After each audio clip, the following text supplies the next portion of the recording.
අපිත් මේ ලෑස්ති වුණේ අද අපේ වගාවට පොහොර දාන්න. ඔයාලා කලින් දැක්ක අපි වගාමලු වල තවාන් තැටිවල ඉඳන් වගාමලු වල පැල ටික ඉඳගත්ත විදිය.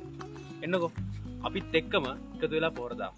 අපේ කලින් වීඩියෝ එකේ ඔයාලා දකින්න ඇති අපි තවාන් තැටිවල ඉඳන් වගාමලු වල චූටි නයි පැටවු ටික ඉඳගත්ත විදිය.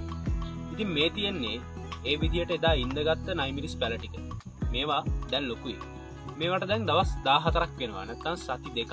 අපි නයි මිරිස් පැලවලට පළවෙනි පොහොර මුරේ යොදාගන්නේ දවස් 14කින්. ඒ කියන්නේ වගාමලු වල ඉඳලා පැලවලට දවස් 14ක් ගත වුණාට පස්සේ තමයි පළවෙනි පොහොර මුරය අපි පැලවලට දාගන්නේ. අපි මේ විදිහට දාගන්නේ මෙන්න මේ යාරමිලා කම්ප්ලෙක්ස් කියන පොහොර එක.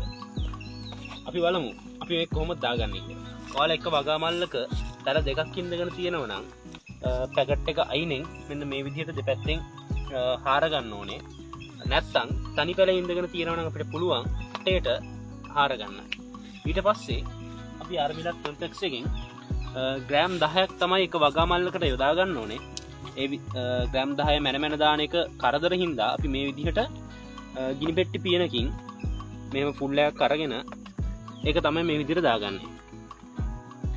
එතකොට ඔයාලා මේ විදිහට පොහොර එක දාගද්දි මේ කොළවල පොහොර ගාවන්න එපා. ඒ වගේම පොහොර අල්ලපු අතෙන් කොළ අල්ලන්න යන්නත් එපා. මොකද එතකොට කොළ පිච්චෙනවා. මේ විදිහට යාරමිලා කම්ප්ලෙක්ස් එක දාගෙන ඊට පස්සේ මෙන්න මෙහෙම මේ පස් ටිකෙන් එක වහලා දාන්න.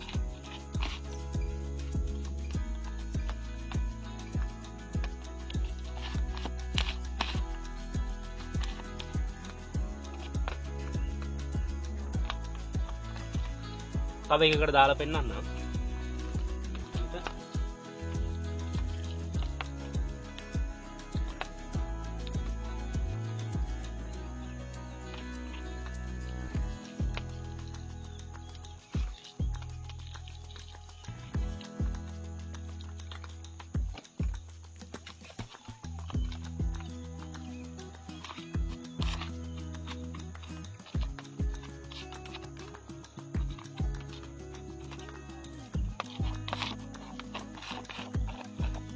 මේ විදිහට පොහොර දාගත්තට පස්සේ අපි මේ පැලවලට වතුර යොදා ගන්න ඕනේ.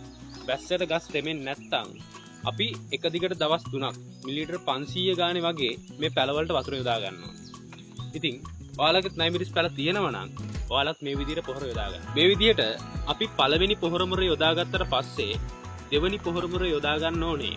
පළවෙනි පොහොර මුර යොදාගෙන දවස් 14කට පස්සේ එදාටත් අපි යොදා ගන්න ඕනේ අපි අද දැම්ම යාරමිලා කම්ප්ලෙක්ස් කියන පොහොර එකම. දෙවනි පොහොර මුර යොදාගත්තට පස්සේ පොහොර යොදා ගන්න ඕනේ කොහොමද කියන එක අපි ඉස්සරහට අපි පොහොර යොදන ආකාරය වීඩියෝස් වලින් ඔයාලට අරගෙන එන්න.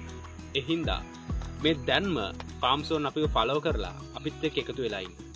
ඉතින් මේ වීඩියෝ එක ඔයාලට වැදගත් වුණා නම් ආදරෙන් ඉල්ලනවා ලයික් එකක් කමෙන්ට් එකක් අනිවාර්යෙන්ම දාගෙන යන්න. ඒ වගේම මේ දැනුම තව කෙනෙක්ට ගන්න මේ වීඩියෝ එක ෂෙයා කරන්න. ඉතින් අද ගිහින් එන්න. ජය වේවා.